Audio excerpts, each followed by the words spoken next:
Hello and welcome to this course Operating System. This is Manjusha Bhosle from KK Wagh Polytechnic Nashik. Today we will learn internal and external fragmentation and partitioning, that is memory management of the operating system. Now this is the management of main memory and not secondary storage. So let us start with the topics. So what is internal fragmentation? As you all know that whenever any process want to execute, it should be in the main memory. But before going to main memory, it is on the job queue, and it is responsibility of the operating system to get the memory from the job queue and load into the main memory. But while loading into main memory, at that time main memory should be partitioned, and the easy way to partition the main memory is fixed partitioning. That is one of the simplest method for memory allocation is to divide memory into several fixed size partitions. Each partition may contain exactly one process. Thus, the degree of multi-programming is bound by the number of partitions. That means, whatever number of partitions are there, that many processes you can keep in the main memory. That is what degree of multi-programming. So, in this partitioning, the processes are selected from the job queue and they are kept into the main memory. So, when a process is assigned to a main memory or a memory block, and if that process is smaller than the memory requested, it creates a free space. That is also called as hole in the assigned memory block. So the difference between assigned memory and the requested memory is called as internal fragmentation. Let us see one example. Suppose here the size of process is only 25 MB. That is, process is P1 and the P1 has used the space 25 MB in the main memory. So the total size of partition is 500 MB and it is assigned to the P1, but as the size of P1 is only 25 MB, the vested space is 475 MB. Similar, if P2 is assigned to the 500 MB space, then if its size is 30 MB, then 470 MB will be vested. So this is called as a internal fragmentation. Now, what is external fragmentation? When the process is loaded or removed from the main memory, a non-contiguous free space is created.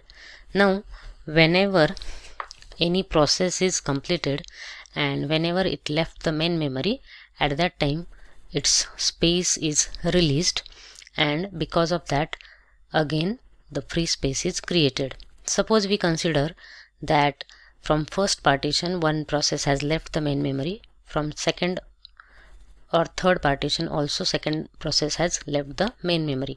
So it will create a hole, but that hole may be non-contiguous. So the total main memory space is enough to satisfy a request, but it is not contiguous, and that we cannot use for any another process, that is to satisfy the request of another process. This is called as a external fragmentation.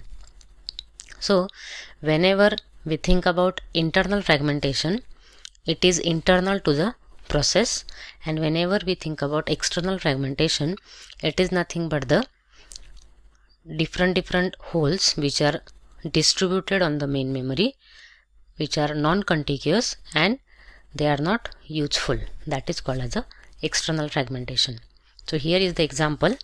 Here P1 wants to use 100 MB of space. The size of memory block is 500 MB, but the remaining space or the holes are created like 40 MB, 40 MB and 40 MB. But as it is non-contiguous, P1 cannot fit into that non-contiguous space. So this is called as a external fragmentation. Now here you can see the example of both, that is internal as well as external fragmentation. Here you can see that this is a fixed size partition of the main memory. It is partitioned into same size. So for example 4 MB, 8 MB, 8 MB, 16 MB. So first partition where P1 is loaded has left the 3 MB of free space, and likewise other processes are loaded and total free space is 7 MB. But this memory cannot be allocated to any another process, even if the process is having less size, or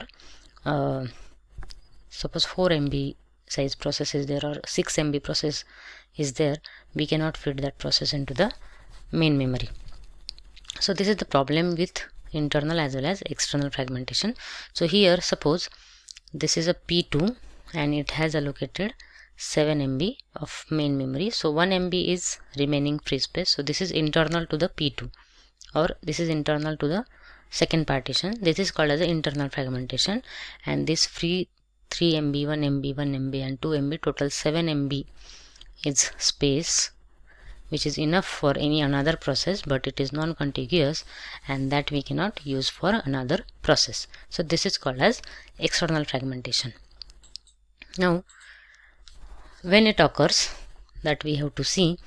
So generally internal fragmentation occurs when there is a fixed size of memory blocks which are assigned to the processes.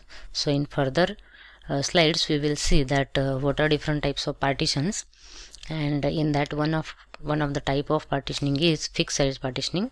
So when there is a fixed size memory blocks allocation, then there is a internal fragmentation, and external fragmentation occurs when the memory assigned to the process is dynamically based on the process request. So that is the second type of partitioning, which is also called as a dynamic or variable partitioning. Now why it occurs? Now internal fragmentation occurs because memory is partitioned into fixed size of blocks. Suppose the size of block is 8 MB and it is not going to change. So whenever any process comes to that blocks always remains same, and whatever the process comes into that block, the size of the process is always variable. So always there is a hole of some size, and that is become the internal fragmentation. While external fragmentation occurs when memory is partitioned into variable size blocks. So for example, one block is of 8 MB first time and second time it become 4 MB. So due to that, the multiple holes are created into the main memory and they are non-contiguous, and that's why the external fragmentation occurs. Now what is the solution on internal as well as external fragmentation? Internal fragmentation can be reduced effectively by dividing the memory into variable sized blocks and assigning the best fit block to the process requesting for the main memory. So instead of allowing fixed size partitioning, we can allow variable size partitioning, and whenever there is a variable size of partition and whenever any process is requesting for any block, then we can find out the best fit block, that is the block size and the requesting process size should match, or there should be minimum difference, that is the best fit block. So this we can do with the internal fragmentation, and external fragmentation can be eliminated by compaction or paging and segmentation. That is a part of virtual memory. So in that we will see that how we can reduce the external fragmentation so that memory can be allocated in the non-contiguous manner to any process. Now the next part is partitioning. Partitioning has two types. First is fixed and second is variable. Now in first, that is in fixed or static storage allocation, the main memory is divided into fixed size partitions. Each partition may contain exactly one process. This method was originally developed or used by IBM. So here you can see that there was no extra memory management, but the disadvantage was memory wastage and internal fragmentation as well as external fragmentation. So here you can see that it was easy to implement. The OS has nothing to do but just load the processes into main memory, and there is no issue about maintaining the partitions like in variable partitioning. So disadvantages are internal and external fragmentation, limit to process size, because if the partition size is 8 MB, it is fixed. If any process is coming and it is of 9 MB, it cannot fit into that 8 MB of partition. So it has to wait, that process has to wait until that 16 MB block will be free. Limitation on degree of multiprogramming means if the partitions are 4, then only 4 processes you can keep. You cannot change the number of partitions. So the degree of multiprogramming is fixed. Now the next is variable partitioning, that is according to the process size or process request the memory will be partitioned and then process will be loaded into the main memory. So as you can see in diagram that initially the whole user program area is free, and whenever processes comes for the execution according to size of process the partition is created, and whenever process left the partition remain free. So whenever next process comes, then according to the process size or applying some algorithm like best fit, worst fit or first fit, the processes are kept into the main memory. So of course here the wastage of memory is low and the performance is high, but if it is having the disadvantage of external fragmentation, then there is a need of compensation. So let us see the advantages and disadvantages of variable partitioning. The advantages are there is no internal fragmentation, as the size of process and size of memory block is generally same, or there is minimum difference.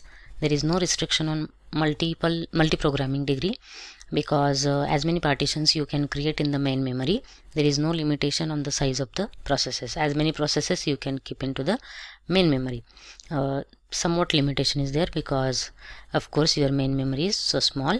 Disadvantages are difficult to implement because there is a need of keeping the record of partitions, changing the size of partitions each time, and keeping the record of processes which are coming to the main memory. So of course it is somewhat difficult to implement. And external fragmentation, because not each time the size of process and size of memory block matches to each other. So somewhat or some quite external fragmentation is there, but it is okay. Now these are the algorithm that we can apply to satisfy the request of any process. So there is a first algorithm that is called as a first fit, where we check the request of the process and then we find out the first free hole that is fulfilling the request of any process. So that is big enough hole we will find out, and then we will put that process or load that process into the main memory. The second algorithm is best fit, where we will see the minimum difference between the requesting process and the memory block, and according to that we will put that process into the memory block. And worst fit means we will allocate the largest hole after searching the entire list of holes. So it produces the largest leftover hole. So this is all about partitioning and external and internal fragmentation. I hope you all have understood this. Thank you.